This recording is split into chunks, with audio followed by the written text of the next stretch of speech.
జై భీమ్ మిత్రులారా, ఈరోజు ఈ పత్రికా సమావేశం ముఖ్య ఉద్దేశం రేపు శనివారం అంటే 23వ తారీఖు అనంతపురం జిల్లా కేంద్రంలో ప్రెస్ క్లబ్ నందు జరగబోతున్నటువంటి బీసీ సమన్వయ కమిటీ సమావేశానికి బహుజన మిత్రులందరూ తరలి రావాలని చెప్పి కోరుతూ విజ్ఞప్తి చేస్తూ ఈ సమావేశం నిర్వహిస్తూ ఉన్నాం. ఎందుకంటే బీసీలకు ఈరోజు భారతదేశంలో అపారమైన నష్టం జరుగుతూ ఉంది. స్వాతంత్రం వచ్చినప్పటి నుంచి భారత రాజ్యాంగంలో doctor Babasaheb Ambedkar SC ST రిజర్వేషన్లు పొందుపరిచారు కాబట్టి వారి దామాషా ప్రకారము వారికి విద్య ఉద్యోగ రాజకీయ రంగంలో రిజర్వేషన్లు దక్కుతూ ఉన్నాయి. వాళ్ళు ఆర్థికంగా రాజకీయంగా ఎదుగుతూ ఉన్నారు. కానీ 52% ఉన్న బీసీలకు స్వాతంత్రం వచ్చి 78 సంవత్సరాలు అవుతున్నప్పటికీ ఇంతవరకు వాళ్ళకి విద్య ఉద్యోగ రాజకీయ రంగాల్లో సరైన ప్రాతినిధ్యం లభించడం లేదు. ఎందుకంటే ఈ భారతదేశంలో బీసీలు ఎంతమంది ఉన్నారని సరైన కులగణన ఇంతవరకు చేయలేదు. మన ఆంధ్రప్రదేశ్ విషయానికి వస్తే 1986వ సంవత్సరంలో అప్పటి రాష్ట్ర ప్రభుత్వం మురళీధరరావు కమిషన్ ఒకటి ఏర్పాటు చేసి బీసీలకు స్థానిక సంస్థల ఎన్నికల్లో 44% రిజర్వేషన్లు కల్పిస్తామని జీవో పాస్ చేస్తే సుప్రీంకోర్టు ఆ జీవోను కొట్టేయడం జరిగింది. ఎందుకంటే జనాభా లెక్కలు లేకోకుండా మీరు 44% రిజర్వేషన్ ఎట్లా అమలు చేస్తారు అని చెప్పి సుప్రీంకోర్టు దాన్ని కొట్టివేయడం జరిగింది. దీనివల్ల బీసీలు అపారంగా నష్టపోవడం జరిగింది. 52% ఉన్నటువంటి బీసీలకు 27% రిజర్వేషన్స్, 1% 3% ఉన్నటువంటి ఓసీలకు మాత్రం 10% ఈడబ్ల్యూఎస్ కింద రిజర్వేషన్ ఇవ్వడం జరుగుతూ ఉంది. ఎంత అన్యాయం ఒకసారి ఆలోచించమని కోరుతా ఉన్నాను. అంటే బీసీలు అర్థం చేసుకోవాలని చెప్పి డిమాండ్ అడుగుతా ఉన్నాం, అర్థం చేసుకొని కోరుతా ఉన్నాం. ముఖ్యంగా బీసీలో దాదాపు ఈ భారతదేశంలో 3000 కులాలుగా విడిపోయి ఉన్నారు. వాళ్ళందరూ ఒక వేదిక మీదకి రావాల్సిన అవసరం ఈరోజు ఉంది. వాళ్ళందరూ వేదిక మీదకి రావాలంటే వాళ్ళ జనాభా లెక్కలు ఎంతో తెలియాలి.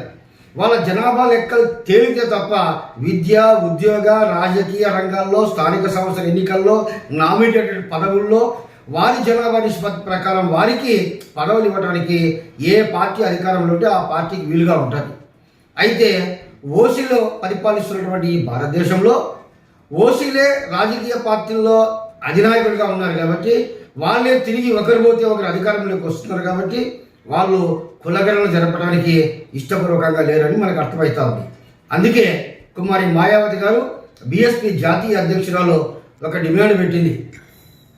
మీకు బీసీ కులగణన జరుపుతారా, మీకు చేతనవుతారా కాదా, లేదా మీరు దిగిపోండి, మేము అధికారంలోకి వస్తే ఖచ్చితంగా బీసీల కులగణన జరుపుతాం, ఆ మేరకు బీసీలకు విద్య ఉద్యోగ రాజకీయ నామినేటెడ్ పదవుల్లో మేము అన్ని రంగాల్లో వాళ్ళ జనాభా నిష్పత్తి ప్రకారం వారికి స్థానాలు కల్పిస్తామని చెప్పి కుమారి మాయావతి గారు ఆదేశించడం జరిగింది. కుమారి మాయావతి గారి ఆదేశానుసారం ఆంధ్రప్రదేశ్లో బహుజన్ సమాజ్ పార్టీకి అనుబంధంగా బీసీ సమన్వయ కమిటీ అనే ఒక కమిటీని ఏర్పాటు చేయడం జరిగింది. దానికి రాష్ట్ర నాయకత్వంలో అంగడాల పూర్ణచంద్రరావు గారు చైర్మన్గా, బీసీ రమణ గారి కన్వీనర్గా, రాష్ట్రంలో ఉన్నటువంటి అన్ని జిల్లాల నుంచి కో కన్వీనర్లుగా అనేక మంది ఉండి రాష్ట్రం మొత్తం ఈరోజు తిరుగుతూ అన్ని జిల్లాల్లో బీసీ సమన్వయ కమిటీలు ఏర్పాటు చేస్తూ బీసీలని చైతన్యపరుస్తూ కులగణన జరపాలి అని ప్రభుత్వం మీద ఒత్తిడి తేవడానికి బీసీ సమన్వయ కమిటీ బహుజన్ సమాజ్ పార్టీకి అనుబంధంగా పనిచేస్తూ బీసీలను చైతన్యం చేస్తూ ఉంది. అందులో భాగంగానే 23/11/2024 అంటే శనివారం రోజు అనంతపురం జిల్లా కేంద్రంలోని ప్రెస్ క్లబ్లో ఉదయం 10 గంటలకు బీసీ సమన్వయ కమిటీ జిల్లా స్థాయి సమావేశం జరుగుతూ ఉంది. ఈ జిల్లా స్థాయి సమావేశానికి బాధ్యులుగా బీసీ సమన్వయ కమిటీ రాష్ట్ర కో కన్వీనర్ శ్రీ శ్రీరాములు గారు బాధ్యతలు తీసుకొని నిర్వహిస్తూ ఉన్నారు. కాబట్టి బీసీల కోసం ఈ సమావేశం నిర్వహిస్తున్నాం కాబట్టి జిల్లాలో ఉన్నటువంటి బీసీలు ఖచ్చితంగా ఈ యొక్క సమావేశానికి విచ్చేసి ఈ సమావేశంలో నాయకులు చెప్పేటువంటి అంశాలు అర్థం చేసుకొని బీసీ కులగణన జరపాలి అని చెప్పి ప్రభుత్వం మీద ఒత్తిడి తేవడానికి, తద్వారా మీకు రావాల్సినటువంటి విద్య ఉద్యోగ రాజకీయ నామినేటెడ్ పదవుల్లో మీ వంతు పాత్ర మీరు పోషించడానికి మీరు నాయకత్వం వహించడానికి, మీరు రేపు అధికారంలో వచ్చి మీరే నాయకులుగా చలామణి అవ్వడానికి ఈ సమావేశం మీకు ఎంతగానో ఉపయోగపడుతుంది. కాబట్టి ఖచ్చితంగా జిల్లాలో ఉన్నటువంటి బీసీ నాయకులందరూ కూడా ఈ సమావేశానికి విచ్చేయాలని చెప్పి కోరుకుంటున్నాం.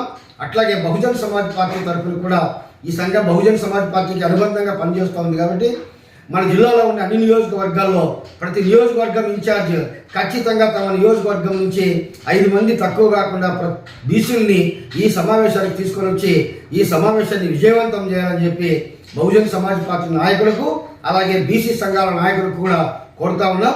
జై భీమ్, జై భారత్.